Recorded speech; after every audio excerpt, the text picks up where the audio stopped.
Hello and welcome to episode 3 of the Off the Ocky podcast. 3 episodes. How? I'm so proud of us. I know, and the last one.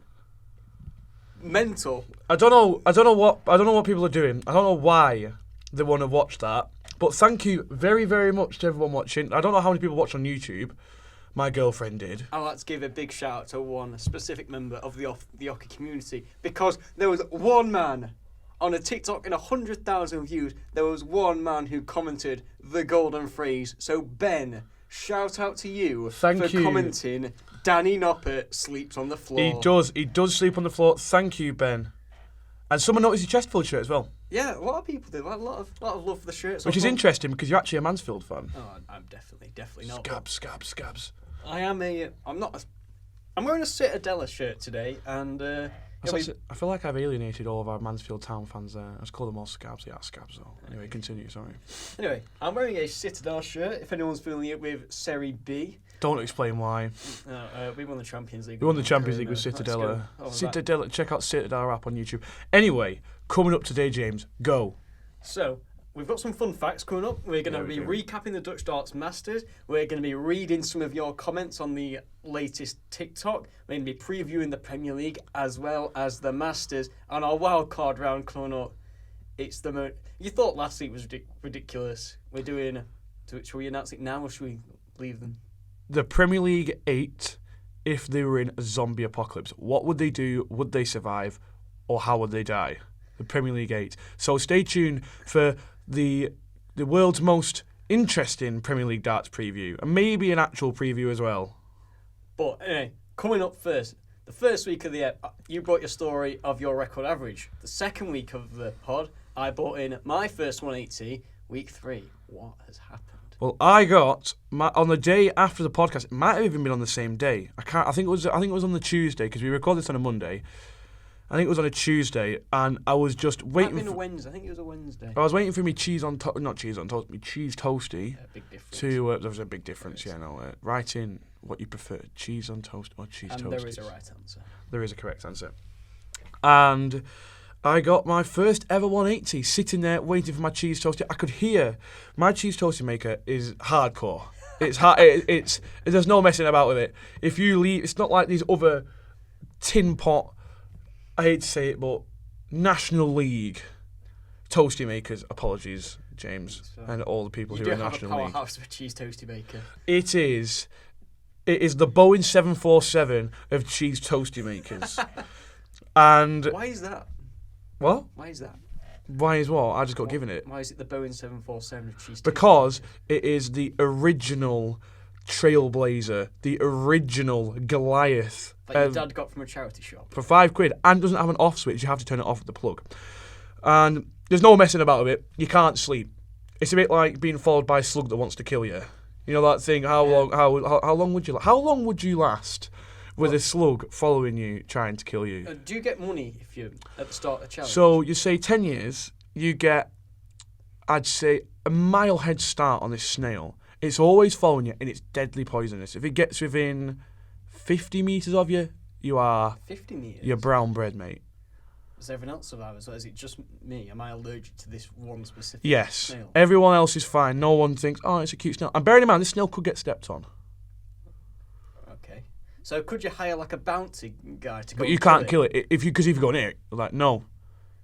Is it for money though? Like, do you get paid for it? Because the thing is, like, you get £1 million or something, or...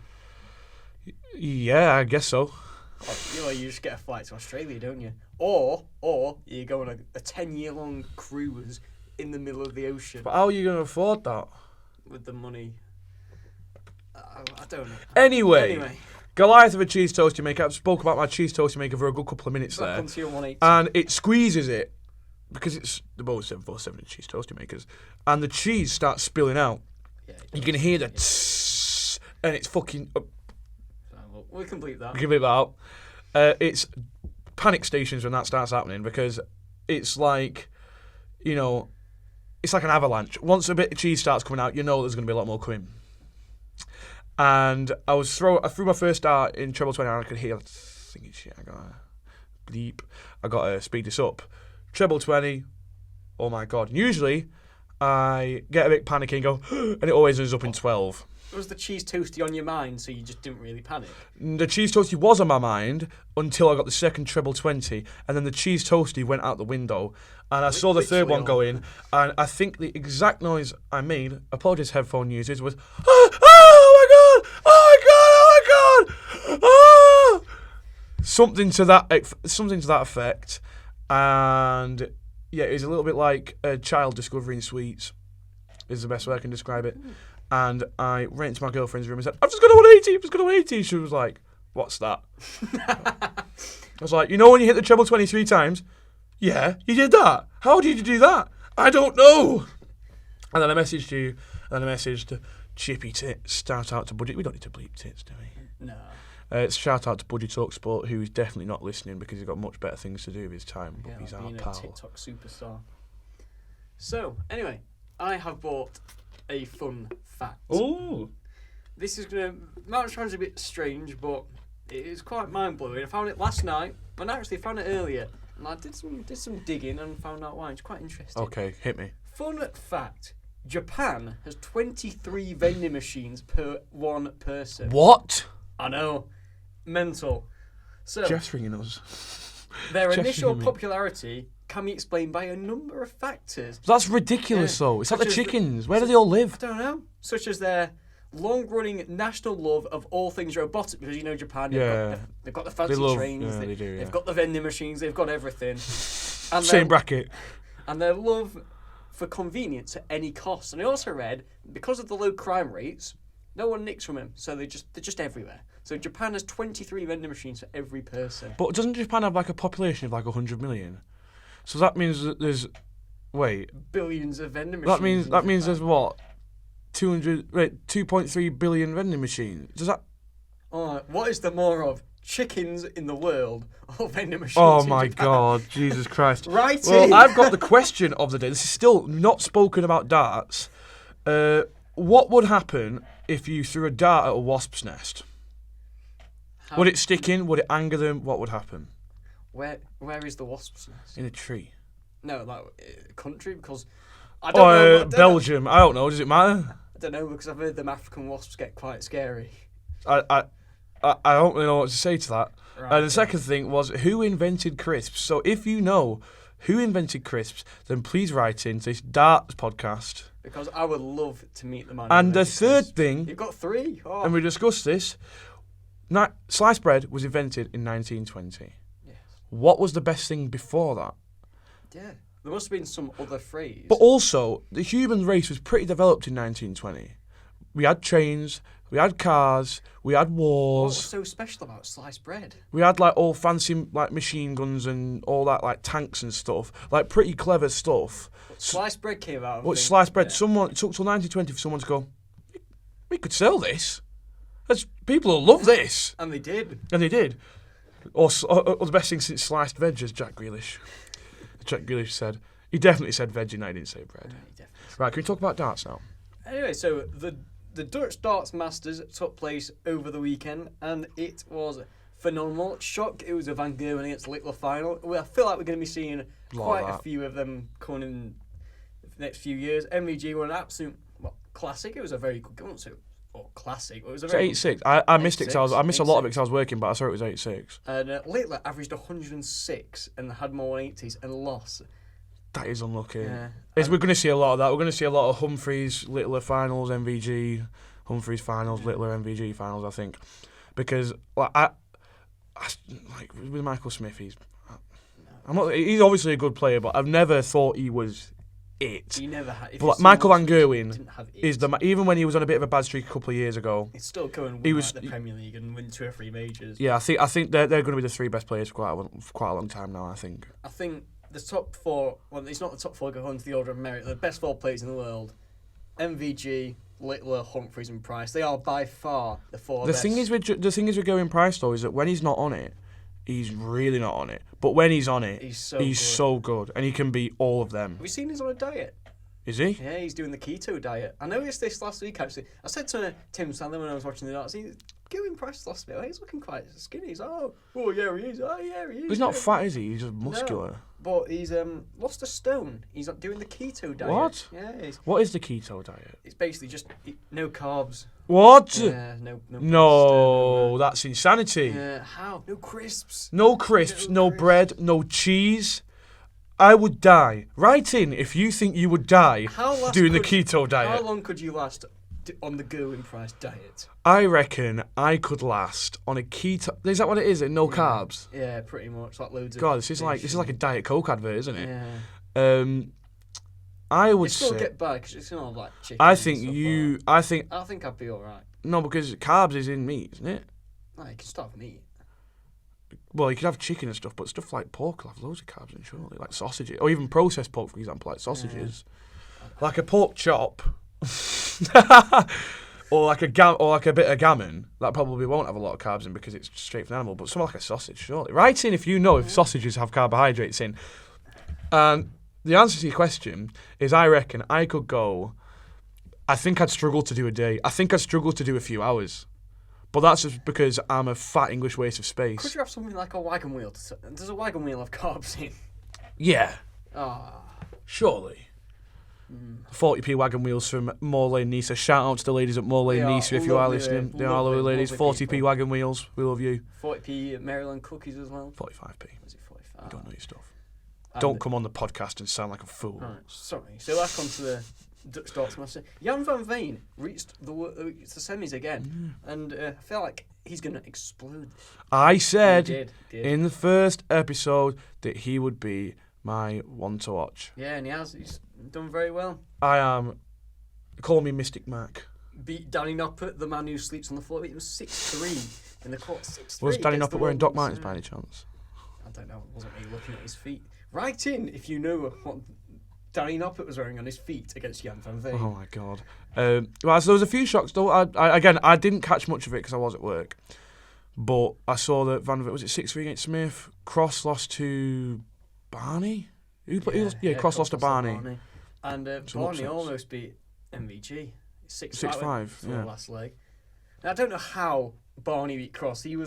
Cross was dominating that game, and Barney just found a way to win. He's done that throughout his career, really, when he's not been great. He's getting better. Yeah. I mean, obviously he's not what his peak was, but like when he came back, he was a bit kind of. But then he's getting better. The things I'd do to see him win, even just like the Czech Darts Open or something like that. Like, I just want to see him win something. Tweet that went around the other week, like how good Barney's looking.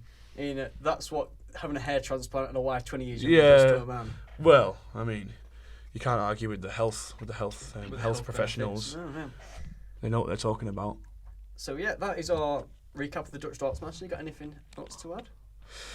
Well, as I say, I didn't really catch much of it because I was doing some real life work. Oh. I work for a living. Did you have it on in the pub? No, there's no Sky Sports. I did have the Newport Man United game on my phone though. There's no Sky Sports in there. It's a bit of a tragedy. It only reopened the other day. So, by the way, if anyone wants to come back, actually, I'm not going to tell them where I work because what if someone hates me? What if a Mansfield fan, because I call them a scab, comes and tries and kills me?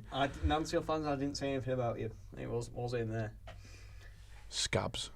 Anyway, so because of the success of our latest TikTok, it's got like 120,000 views of us chatting absolute waffle. We have decided to do a part 2 and read a few comments, and I've got a few written down already. My internet's not working. I've got a few written down. It's fine. The internet doesn't need to be working. I want to look at them anyway.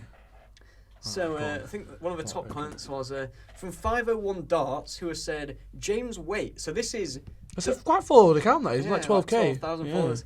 I think that what we were doing is darts players as the faces of different companies. So we had like Adrian Lewis as the face of Pork Scratchings. Andrew Gilden as the face of Morrison's. Michael Smith as the face of Jackman. Gary Anderson as the face of Shortbread. And stuff like that. So people... Well, I love shortbread. Very tasty shortbread. Leave the lad alone. Let him eat shortbread. Let him eat shortbread.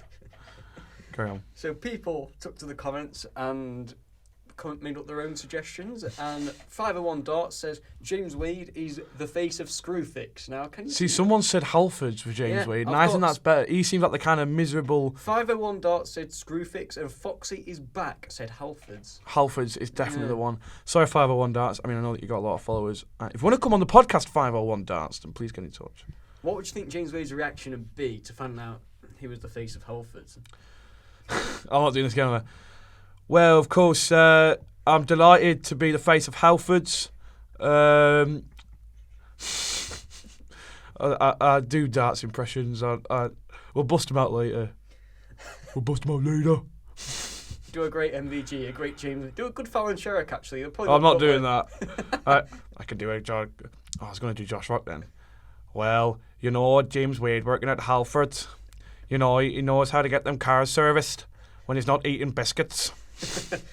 James Wade is definitely the type of man to steal biscuits. James Wade is definitely the type of man to just go to the shop and buy like biscuits. We were going to do a feature actually about darts players as biscuits. So if you are watching, what would James Wade be? James Wade's a digestive, no chocolate. Because I feel like Rob Cross is a rich tea, not because he's boring. He just looks like a rich tea. He does a bit. Actually. Rob Cross looks like right in if you no, not really that. Rob Cross looks like a rich tea. Does a little bit. I do see where you're coming from. So, Gillian Price is definitely a ginger nut. No, a crunch cream. Peter Wright's a party ring. Who else is a Fallon Sherrick looks a bit like a custard cream. Come on, hit me with some, man. Hit me with some. Dirt and Diver Mode is a Jaffa cake. Oh my God, he is. Biscuit or cake, Jaffa cake, right in. It was settled in court. Yeah, it's a cake.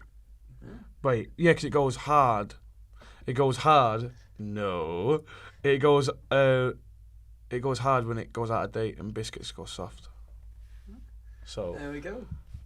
So really, they should be called. Well, they should be called Jaffa cakes. They're just small cakes. Don't make them biscuits. They're not crunchy either. So it's tough to like from. Jaffa cakes are really nice. Dirt Van Dyke, I can see Dirt Van Dyke Vermona being the face of Jaffa cakes. Do you reckon Dirt Van Dyke is a Jaffa cake man? Yeah. Yeah, I think so. Right, let's do something else. Okay, so Jamie said Ryan Searle is the face of CEX, which is a good shout. Yes, he is. And Josh said Honda, and they are very hard to please, the Honda people. That's a nice Peep Show reference for you there. I know you have not really seen it, but I want to get that in. Steamy has suggested Johnny Clayton is the face of car washers. Well, it didn't meet the cut, but I had him as a face of. I had him as a face of Screwfix. Yeah, you did. And then 5-1 Darts back again. Nathan Aspinall, Strombo Dark Fruits. Yes. You can see him having a dark. Oh yeah, definitely. Like when the Euros is on. I'm definitely not going to bust out that impression. I like him, so I'm not going to do it. Goes to the pub to watch the foot. He has a dark boots with his retro England shirt on. Oh, 100%, 100%. And then Tamak. Oh no. Tamak Scuppiter. Bless you. Says that Simon Whitlock is the face of Holland and Barrett.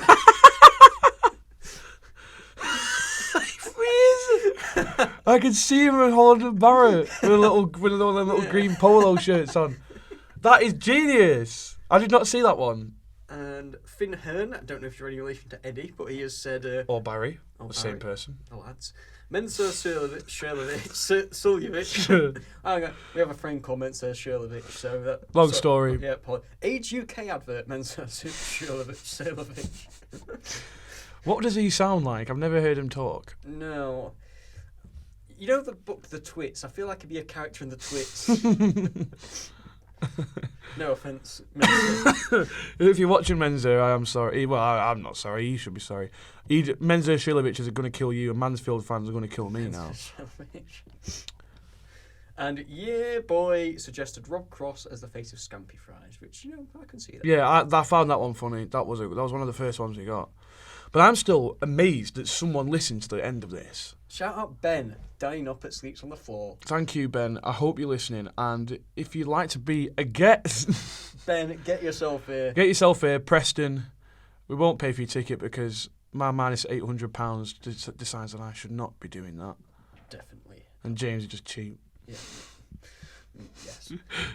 So, our Premier League... Thank you for all your comments, by the way. We have absolutely loved the support. It's been absolutely insane. Just seeing It has been it, unbelievable. so, It just came out of absolutely nowhere as well. Yeah, and then we were there making it like. It was after about an hour. It was like it's about 20,000 views here. Like, what is going on? And then I was really hoping that Stephen Bunting would have seen it. he might have done, to be fair. But he would have liked it. I would have seen it. The chances are one of the PDC. He's been past it. He's got 100,000. That is a lot for the darts community. Yeah, it's a lot for that. Surely someone has seen that. Also, speaking of TikTok, did you see Luke Littler was playing pro clubs with his girlfriend on TikTok yesterday? I did not see that. Yeah, there's that one for you. Fun fact. Yeah, fun fact. And so, this week is the start of one of my favourite competitions in the darting calendar. Cardiff, Thursday, the 1st of February. Woo! The Premier League starts. And the lineups absolutely start. Well, of course it starts with the best 8 players in the world. Peter Wright versus Rob Cross. Cross will win that. You'd think Cross would win that. Right, he's been so bad. I love him. Another thing you said. I like him. I really, really like Peter Wright, and I don't like giving him stick, but you can't ignore that he's not been good enough. He's been terrible. Yeah. Rob Cross, he's been okay. He's been all right. I mean, he looked good against Littler for the first few legs in the for the first couple of sets in the World semi-final. Made a World semi-final. He's been. Yeah. He should have been in it last year, I think. And then Gerwin Price, fresh off the keto diet, against Nathan Aspinall. His form has been a bit up and down in the first few events of the year. Gerwin Price made 2 semi-finals, but he's not played that well, I don't think. Like, he was very, very good in his round of 16 game of the Dutch Darts Masters, but he's not consistently found his form. And last year, in the group stage of the Premier League, he ran away with it, didn't he? He's by far the best player in that. And when Gezi is on it, there is no better player in World Darts to watch than Gerwin Price. He's just so entertaining to watch when he's on it, yeah. And Aspinall, he'll have his work cut out. Be a very good game. I think Price will just about edge that, I'd say. Apologies, everyone. What is so I was moving the mic and it just made a funny sound. Say that again. Price Aspinall predictions. Price. Yeah. Okay. It's first to 6 in Prem, isn't it? I hope so. I don't know. Right in. Oh no. So it is first to 6. Yeah, it is first to 6. So Michael van Gerwen, who has been on fire, he's won the Dutch Darts Masters on home soil, reached the final in Bahrain. He faces a man who is the opposite of on fire. He is icy. Not the freeze, not Danny Noppert. No. He is against Michael Smith, and surely, if the form table's anything to go by, there's only one winner. I can see it, Michael Van Gerwen paced in there. Michael Smith. He's been really poor. A lot of people have been saying it's Michael Smith's darts. He disagrees, but I think everyone in World Darts kind of saying that. He's got a new deal, hasn't he? He's signed. Yeah. Who is he signed with?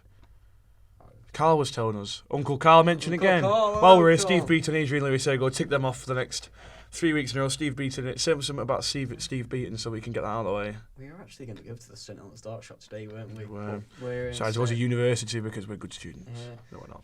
No, we are definitely not. So MVG against Smith. MVG surely going to win. Definitely. I can't see any other way. And then the final quarter-final matchup. Is it Luke versus Luke? It's Luke versus Luke. Yes, again. It was good to see Littler beating Humphreys, just from like a confidence point of view. Bit of closure, kind of. Yeah, it's like, yeah. So now Littler's beating everyone. You know? He's beating MVG, he's beating Price, beating Cross, beating Aspel. He's beating all the top players now. There's no one he hasn't beaten over like a short format. So I think he'll be fine in the Premier League. And it'll just give him that confidence. How many nights do you reckon he's going to win? Is it 16 nights the Prem, or is it 14? It's 16 nights. It's Judgment Night, I think. So it's Shall we make an early off-the-cuff Premier League table prediction? Oh, yeah, okay. Not the full table, but This we'll is go. unscripted This is as well. unscripted. This is unscripted. We're riffing. We're freestyling. Freestyle. We jamming. I do like him again, Bob. We jamming. We're jamming. Anyway, We're jamming. we're going to get a cease and desist letter off Bob Marley's estate now, aren't we? Please stop singing how Bob Marley likes his donuts. Write in, tell us how you like your donuts. And if you are listening, fancy a trip down to Preston, mate. Have you ever seen that video of, oh my God, what's his name? Fellow who sings Gangster's Paradise. Coolio. Yes. There's a video of him in a student gaff here in Preston. What? Like with a guitar, someone's playing the guitar and he's singing, and they're all singing. Yeah, because he played a show in Preston for some reason. like 20 years ago, I think it was. Write in if you were there. If you've met Coolio. Imagine going to a gaff and like praise that someone's after Coolio sat there. Baby Coolio. So we'll go. We got onto Coolio from Premier League predictions. I can't even remember, and I only went off that tangent about a minute ago. So we'll go winner. Surprise. Winner of the group phases. Or... Winner of the group phase, and then winner of the thing, and then we'll do flop, and then we'll do something else when we think of it. Yes. So who's going to win the group phase? Stage. Something's telling me Littler's going to do it, because he's so good. He's just over them short formats. If he's at his best, he just looks unstoppable. And he's a very much rhythm player. So I think if he wins that first game, there's a very good chance he just goes on and wins the whole thing. Obviously, MVG's very good. Price, any of them could go on and win it. But forget about Luke Humphries. No, I think the top four are Price, Humphries, MVG, and Littler. That's my top four, because I think they are the best four players in World Darts by quite a distance. But there's something telling me, the way Littler's playing, he's playing like the best player in the world at the minute. And, so who are you saying for the group phase then? Littler, but I don't think he'll win it. Did you know we've met him? I agree, actually. Yeah. I think Littler could win the group. I don't think he'll win it. But I think that it will be an MVG Gezi final. Of the Premier League? Yes. Yeah. I've also got MVG. I think he'll lose the semi-final to MVG. I think the top four will be Humphries, Price, MVG and Littler. Not necessarily in that order. But I think it'll be a Gezi MVG final.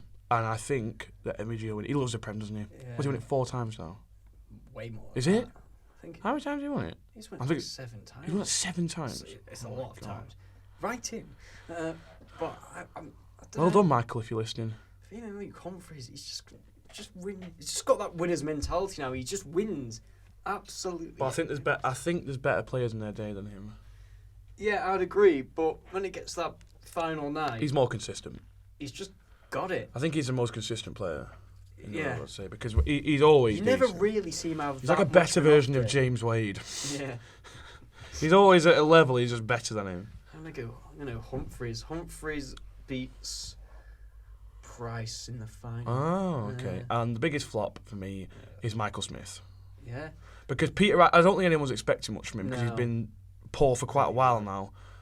I think the biggest flop we're ignoring Rob Cross in terms of being decent. To be fair, I don't think he'll flop. No, I think he'll be around the mid-table places. But I think flop will be Michael Smith. Yeah, I think he won't be in the top 4. I think I agree. But obviously, I think we'll finish bottom. I think he'll really struggle because he's not even looked like showing any glimpses of his former self at all. So I've got an idea of the table in my head now. So bottom, I'm going to go with Wright as well. Second bottom, I'm going to go with Smith. Yeah. Then 6th, I'm going to go with Aspinall, Cross, and then the top 4, I would go with Gezi, Humphries, MVG, Littler. That'd be my. Yeah, I'm not sure. We'll go with that. That's the group one. Yeah. Because I think I was going to have that. I don't want to be an echo. The top 4 doesn't really matter. It's just get in the top 4. Yeah. Get to finals night, and then you can go on from there. And of course, I know this. We're going to do an episode, hopefully, with our pals next week. So if you want to listen to 2 men who know absolutely nothing about darts, next week, should we introduce what the wild card's going to be next week, or should we save it? I think we save it. We'll save it, okay. What it was. I remember what it was. I think, I do remember. Yes, I do remember what it was. I think Coolio might be there. I'll save it. We'll save it, but... I'm excited for next week, because when on the Ricky Gervais podcast, where they just brought him Carl Pilkington, like, this is our mate, he's a weirdo, let's make him famous. We have one of them. Yes. We have one of them. We have Dill's Footy Ramble, who is he knows what he's doing with this kind of stuff because he does videos and he's done his own podcast on football and stuff. He's come in, big name, got the big name booked, straight after work. And we have got a man who is the Ricky Gervais. If I say some of the stuff that he has done on this podcast, we will be banned forever from everything. It involves a tent, cheese triangles, and a crisp packet, and a field in Spain. Need I say any more? We'll leave it there. So that's like a start of a joke. A bit of cheese, crisp packet, And what was the third thing? And a tent in Spain walk into a field. And no. Anyway, yep. We'll leave it there. We'll leave it there. Okay. So also this weekend is the Masters. Woo! The top 24 in the order of merit face off. There's nobody in this one because he's 31st. Gets a nice weekend off, does Luke? Yeah. Might go down to St. Helens. Foot champs. Yeah. We'll go and play some foot champs. Hopefully he can better his 9 wins. But I'm going to reel off, not going to name every single first round matchup, but 3 that really interest me. So the first round, Stephen Bunting against Ross Smith. Ooh, They're that's going to be a good game. They're pretty good mates. They are. That is going to be a good Really game. good game. And the winner faces Luke Humphries. So that is a tasty section of the draw. I reckon Ross Smith against Luke Humphries would be a really, really good game. Ross Smith, I think, is really underrated. Yeah, I do. He's really, really because he kind of goes under the radar. World class player. But he's 180. He was second in my 180 list at 180 hits because he's so good. Didn't you get the most on the tour? I think he has done before. Yeah. So good at them. He used to be a truck driver. I'm pretty sure. That might be libelous. I hope it's not. I've heard that he used to be a truck driver. Anyway. Check your mirrors, change gear. We've got another first round matchup. Is one of your mates, Josh Rock, against Joe Cullen. Josh, what do you think of your prospects for this one? Oh, well, I think that Joe's a top player. I'm really going to go into this with my head screwed on. I just hope that James Wade doesn't steal all my biscuits again. And the winner of that faces Gerwin Price. Well, I don't really want to face Gerwin because he's not eating carbs and he gets a bit angry because James Wade's stolen all his biscuits. Is that why he moved to the keto diet? I don't know, personally. You'd have to ask Gezzy. So, Cullen against Rock, who are you saying? I feel that'd be a really good game. Cullen against Rock will be a good game. I think Joe Cullen's really underrated as well. It's just like a host of underrated players. Someone like Chris Dobie, Joe Cullen, Ross Smith. They're all very underrated. I think. That, like 10 to about 24. There's so many underrated players. And people when they beat top players, people act as if it's a surprise. Shock, no. But it's not a shock because I think that the top 8. The best 8, because the top 8 is different. Because if Joe Cullen, I think is a better player than Peter Wright at the minute. At the minute, yeah. And Chris Dobie is as well. Yeah. Ross Smith is. Steve Bunting's a better player than Wright at the minute. But it's I can't remember my point. I've forgotten what I was going to say. Okay, that's nice. Flew out of my head. Something about them being underrated. So this is shambles, man. A third and final thing we're gonna highlight for the first round is Dobie against Gilding, but I think it could be Dobie should win, shouldn't he? Why are you, man? Should win. And the winner faces Michael van Gerwen. Oh, that'd be a good one. Don't ask about Michael's thoughts on that. Michael, what are your thoughts on that one? Well, of course, I love to play Andrew Gilding. He's a top player. They beat you in the UK Open final, though. Yeah, I was not happy about that. It was not my best darts. I was not playing my best.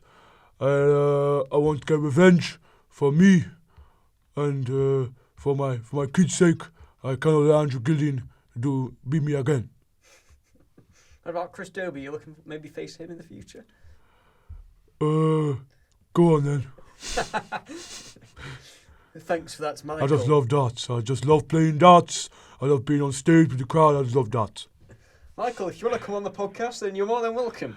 You don't need him, he's already here.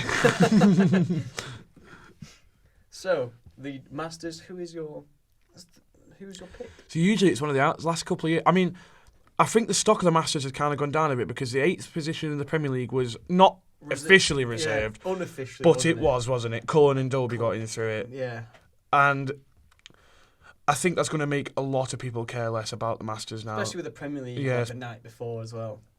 So I can see it being an outsider, but again, like with Joe Cullen, he was a dart away from winning the Premier League because he won the Masters. I think I liked the fact that it was that there was a spot unofficially reserved for it. Adds so much more to it because a tournament which is it's not one of the biggest ranking events had huge stock. Yeah. Because there's one spot for all the players. So like someone like Bunting, oh my God, If Stephen Bunting wins the Masters, I'll be really happy, but I'll be really sad because he should have been in the Premier League. And Stephen Bunting in the Premier League, I don't think he'd do that well, but that would make me very happy.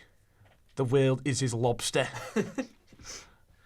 And I think that's all we've got for that section of the podcast. So I didn't say who I think I was going to win, though. Oh shit! No, who's going to win?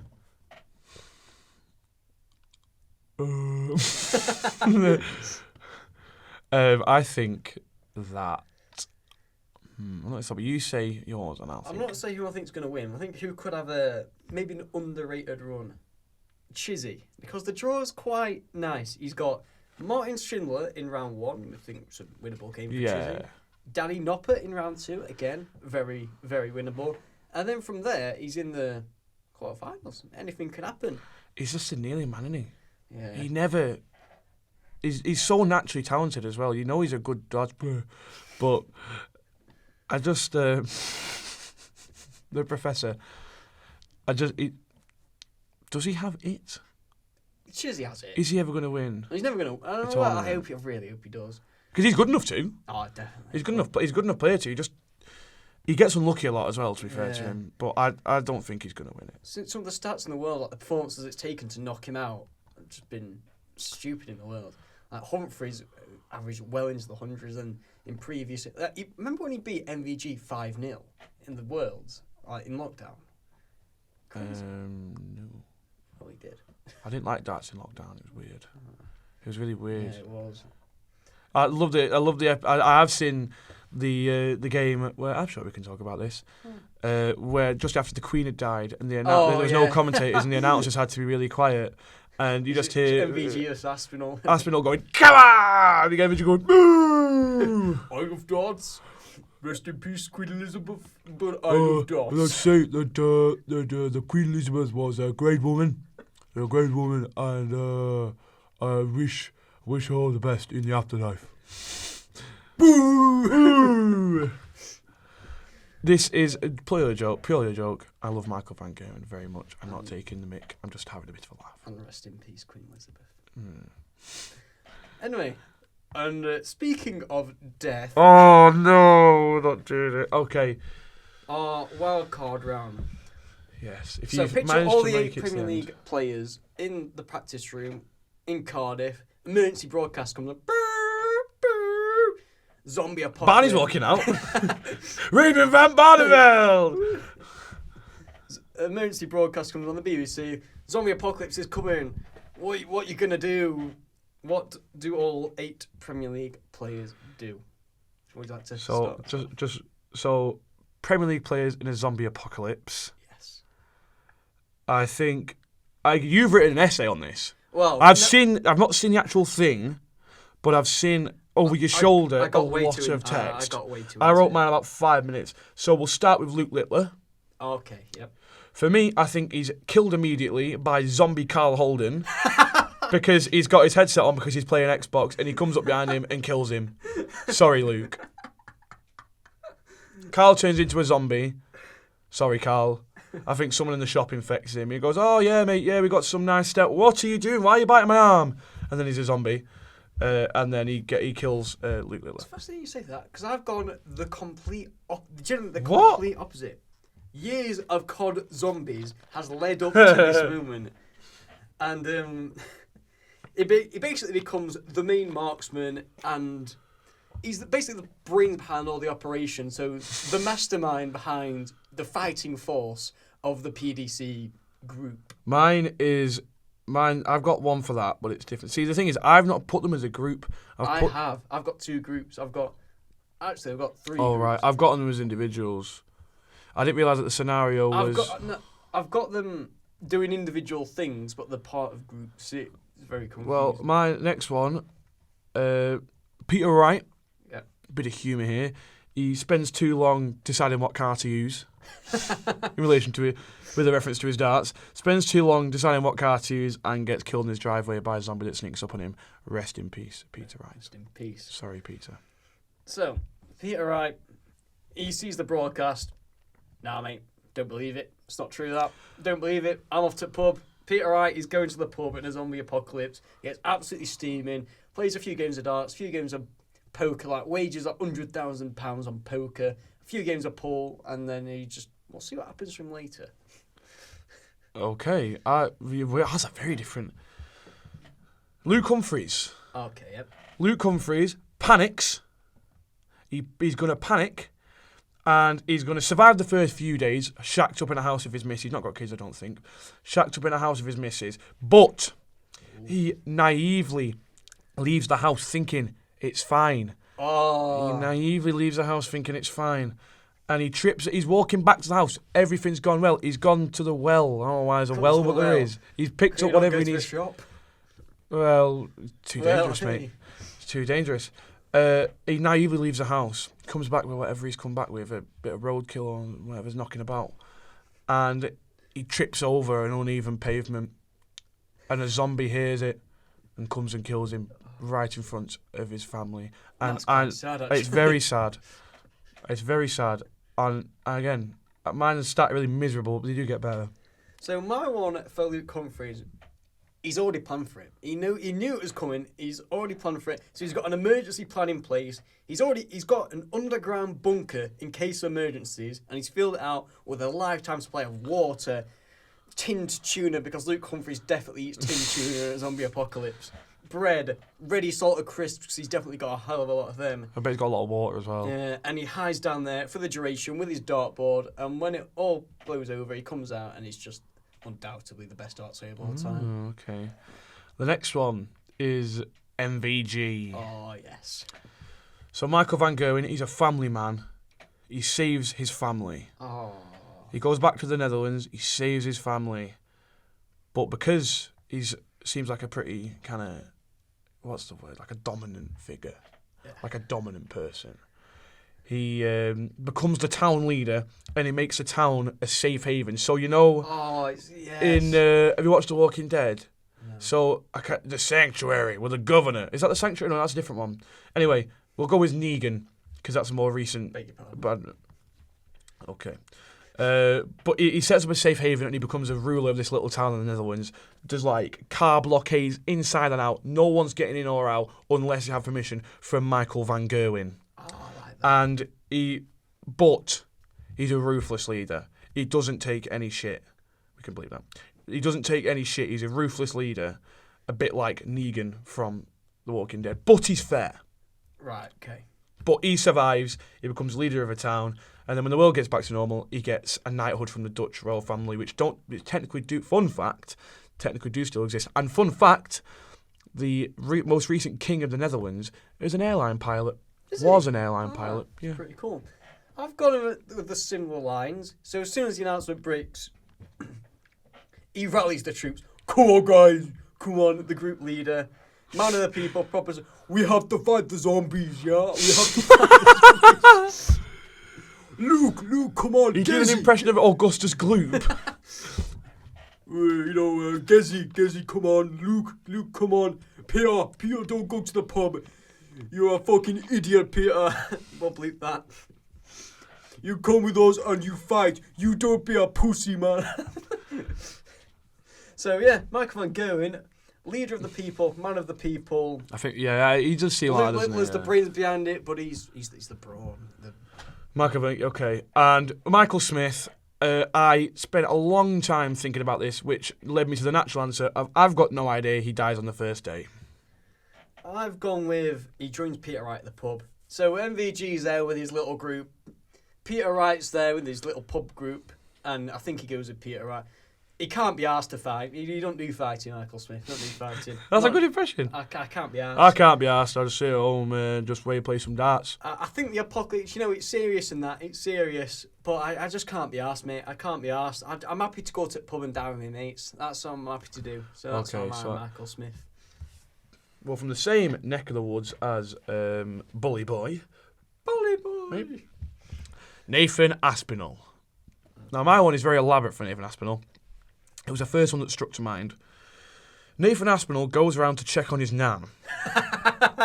But his nan turns out to be a zombie, and he has to kill her. He shacks up in her house. I don't think he's got it in him to kill her. Well, he has to. He's a zombie. He has to. He has to. You've seen Shaun of the Dead. He had to kill his mum. He's a family man. I don't think he would. He has. She's a zombie. She's not the same. She's not the same person. Nathan Aspinall's zombie. Nathan Aspinall's nan is a zombie. She is not the same person that Nathan Aspinall's nan was. He has to kill her with the spade that he's got. He's got a spade. He has to. He has to. Or they're all going to die. His family. He's a family man. His family. They need to neutralise the threat of his undead nan. So she's gone. Goodbye. He's overcome with guilt because, as you say, he wouldn't want it. Not got it in him. But desperate times call for desperate measures, and he's overcome with guilt, and he survives, but he's never the same. Yeah, that's. He was really sad. It's a zombie apocalypse, man. The dead have come to life. They're all sad. Mine for Nathan Aspinall, I've gone with the family man approach as well. Deliberates heavily on what to do. Really wants to join MVG in the fighting lot, but really wants to go to the pub with Peter Wright and Michael Smith, but makes a very sad announcement. Oh, lads, I'm going to have to announce I'm not going to the pub. I'm not going to fight. I'm going home to see my family. And that's... I'm assuming he survived. Nathan Aspinall, I think, survives a zombie apocalypse. You'll have to wait and see. Dun, dun, dun. Is there a part 2? I hope there's not, because I'm not prepared for a part 2. No, I've written down how they die, and I've got... That's where all the essays come into it. Man. But we don't have to do that. So my next one is Rob Cross. Right, okay. Rob Cross does the Peter Wright approach that you've got. He keeps saying it's fine, it'll be fine, it'll be fine, it'll be fine. He goes to the Winchester and waits for all this to blow over, and he survives through sheer luck. I've gone the exact same, actually. Rob Cross goes to the pub, wants one last big do before the zombies come, goes to this pub with Wright and Smith, locks all the doors, sets up barricades, gets karaoke going. His final song is Live Forever by Oasis. All the zombies at the... Okay, this is here we go. So monologuing. So the pub is all overcome by zombies. The karaoke's doing. They've waged hundreds of thousands of pounds on games of poker, games of pool, and then you hear scratch at the door. Then Dog wants to be let in. Yes. A few hours later, all the zombies are there, and so Peter Wright does a bit of Muse on the karaoke, bit of Starlight, and then the final. I could see him doing Starlight on karaoke. Yes. That's the next. That's another wildcard feature. What karaoke songs do darts players do? Continue. And then so Michael Smith, he couldn't be asked to fight, but once he punched one zombie, he's in the zone. He's on it, and he's there. He's punching everyone, and Peter Wright's there, still on pool table. He's got about 1,000 sets of darts, so he's fine for ammo. Well, if it's on current form, he'll keep it in wall. Just wait. So with his last dart, Peter Wright, he looks down and he's only got one dart left. The zombies are coming. He thinks he's going to try a 360 and then just bang. Jumps off the pool table, 360, bang. Straight to Michael Smith's head.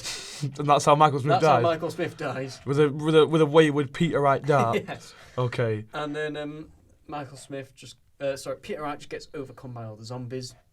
Rest in peace. And Rob Cross singing Live Forever by Oasis. Does he just martyr himself? Yeah. Like you and I can live forever. Michael Smith's got a dart stuck in his head. Peter Wright's being ripped apart. But it's alright though, because Rob Cross is doing like Freddie Mercury. Just falls into the crowd. And that's how he dies. That is a poetic ending. But we've got one more. Have we? Going Price. Oh, yeah. Can't I've got a about great Going story about Going Price, actually. Mine is, I'm ending on a very story. sad note with Going Price. He's a family man. I ain't a very sad one. He's a family man, and he goes back to be with his family because he's a family man. His house gets attacked, and he's a big man. He's not going to shy away from a scrap. Going Price. He's fighting them off, but he gets overcome. And you can see it's either he lives or he becomes food so it distracts the zombies and his family can escape. Oh my God. And he martyrs himself. We've got pretty much the exact same. Martyrs himself for his family. You can see his family there. He's going, go, go, go, go. I've written the exact story. If you want to hear Go on. So basically, Gezi, a bit of background information on his character here. He completes the fighting trio. All of his work in the gym, all his dieting, his weights, it's all led up to this. He wants to prove to the world his mental toughness, and it's in Cardiff. They all love him. And if he dies, he wants to go out a hero. and I've got him as dying. So, how they die. I've already done mine, so... Here we go. Strap yourselves in for this one. So, in the fighting trio, Gerwin, he doesn't bring many skills to a table. He doesn't have the leadership qualities of MVG, the tactical nous of Luke Littler, but what he does have is a heart of gold and bravery unmatched by anyone left on planet Earth. It's like listening to an English GCSE essay, this. It's very, very GCSE Englishy. So the trio set up shop in a castle in Cardiff, which was decided by Littler because, he's the brains of the operation. So they could have the height advantage and plenty of hiding spaces and limit to secret passages so that it would become seized. And they've been there for quite a while. Supplies are dwindling. And if the trio stay there any longer, they're becoming sitting ducks should they not make their move. And they did. They're driving in MVG's armoured truck. The three approach the supplies shop, which is the only shop left, but it's surrounded by zombies. It's surrounded. This is it. It was cursed. It's like some weird darts fan fiction. Who takes the trousers off first? No one, actually. So the three puts their heads together. That's me not listening now. The three put their heads together and try and come up with a plan. But it was no use. They were toast. So Gerwin Price, he's the guy in the group project that doesn't really do anything. He's just kind of there, and he's put his head forward and he's guys, don't you see what has to happen? Guys, we got to do it. Come on, guys. That's more Johnny Caton. The only way for you to survive is for me to sacrifice myself. And MVG's like, Gerwin, no, you're not doing that. And then Luke Littler's there going, Michael, that's definitely... What is that? What is that? Is that Dermot O'Leary with me? Is it Michael? He's right. Stop the accents, man. It's the only way. And all three are tearing up at this point. Gerwin Price leaps out of the car, makes a charge to the right of the store to distract the zombies, and it worked. After the diversion was completed, MVG drove into the shop, picked enough packets of crisps and frozen kebabs to see the pair through. Price was surrounded, looked back at the car, with the last words being, I love you guys. How long is this? This is and ridiculous. Price was no more. My God. Once seen as the egotistical villain in the darts world, Gerwin Price would leave a hero. Man, saviour that of is... mankind. I'm giving myself a round of applause. That's ridiculous. The camera needs to see this. Look at the state of that. That is literally 1,300 words. Mine, in comparison, is 181 words, and the bottom and that my document for this podcast is 181 words, which includes fun stuff (brackets) what happens if you throw a dart at a wasp's nest, who invented crisps, and what was the best thing before sliced bread. I just got in the zone. Basically, I had to do some uni work on Friday. I had to do a presentation, and I really couldn't be bothered to do it. How many slides have you done for that? I've done it now, but I really couldn't be bothered to do it. I think, what can I do that's productive that I can also do that? That is what I've done. Oh my God. And so what did you think of my story? It was very elaborate, but I could see it happening, yeah. Thank you. I could see it happen. There you go. I'll take that back there. And the worst laptop in history. So I think that is all. Not got anything else to talk about now? Well, we are. If you have gotten to the end of this, God help you. As we say, we are going to be going to the Premier League. We are. In Berlin on the 7th of February, the 8th of February, I think it might be. I think it's 8th of February. We will be going to the Premier League in Berlin on the 8th of February. So if anyone is going, then feel free to come and say hello. Or wants to kill us because of that. Or wants to kill us if you're a Mansfield fan. I'm sorry. I don't hate you that much. I just want to call you Scabs because you're Scabs. I'm going to welcome back in Mansfield now. It's like Richard Hammond in Mexico.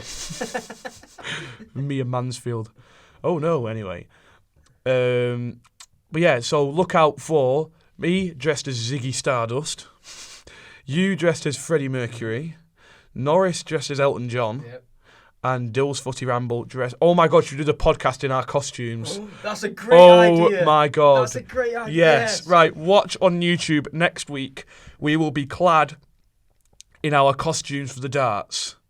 We are going to walk... So our podcast studio, you have to walk past our uni classrooms, and there's a news day for the year below. So they're in all the classrooms. We're going to be walking past Ziggy Stardust, Elton John, Freddie Mercury and George Michael? yeah, I don't even know who Dill's going as. We'll ask him tonight. He's coming for a Michael. few pints with us, isn't he? If you want to come for a few hours. Yeah. But as I say, if you do listen to this, you're more than welcome to come and say for a couple of pints. Not going to say hello because we're not exactly famous, but but more importantly, on the telly. Yes. Because we will be getting down there to getting down by the walkouts to come and say hello to the television camera. So if you do see Ziggy Crisp Dust, as I've dubbed myself, put in a bit of chunk recently, so I'm Ziggy Crisp Dust now. We'll put a picture up on screen here. We definitely won't. No. Of me in my outfit, and you make of that what you will. But yeah, next week we will come in our outfits, and then we'll put them on.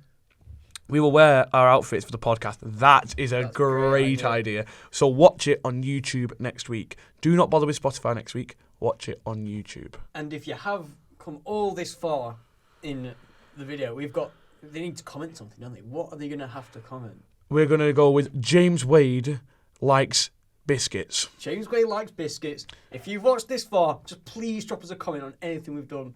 James Wade likes biscuits, and we'll know. It's our secret little comment. We will know that you are really, really cool. Join the Off the Hockey Hall of Fame, which currently includes Ben. Ben, Carl. So you can if you comment, James Wade likes biscuits, then you'll be in the Off the Hockey Hall of Fame, which includes Ben, Steve Beaton, Adrian Lewis, and Carl, and Luke Littler, because he's our pal. Did we mention that we met him? He's our pal. And it's already perks because we are doing the Sykesy Shield. We're going to have a game of darts. We're going to get a bit of an audience. So if all members of the Hall of Fame get an invite to the Sykesy Shield. Yes. No one's going to. I don't think Steve Beaton's going to turn up. Where's he from, Steve Beaton? I don't know. He's not from around here. I don't know. So I don't know. Let's just. I've just opened CapCut on my laptop while trying to search where Steve Beaton's from. It sounds quite Yorkshire. Steve. Off the beaten path. We are still waiting for Sky to make that Steve one. Beaton. The sound you hear on Spotify is me typing. Where is Steve Beaton from? Have you guessed now? He's from Coventry. Oh, would not have guessed that. He does not sound like he's from Coventry. No. Background. Steve Beaton's background. Beaton was born in Coventry. That is it. Someone needs to write Steve Beaton. Steve, do it yourself. Steve, right, like a personal life, he does not sound like he's from Coventry. No, he doesn't. Well, apparently he is. He supports Coventry and everything. He's not sound like he's from Coventry. No, he doesn't. No, I've been to Coventry and they all sound like Southerners there. I think that was a... and Coventry is not as bad as people make it out to be. Coventry's alright. Shout out Coventry. We'll leave it at that. Coventry is alright. I remember James Wade likes biscuits. James Wade likes biscuits. All you have to do to get an invite to when we play a game of darts in front of the cameras, not television cameras, just comment James Wade likes biscuits and you'll get an invite, we promise. We do. This is my gaff, so how are we going to fit them all in? I've only got 3 sofas of 2 people. We've only got 1 bloke in there, yeah.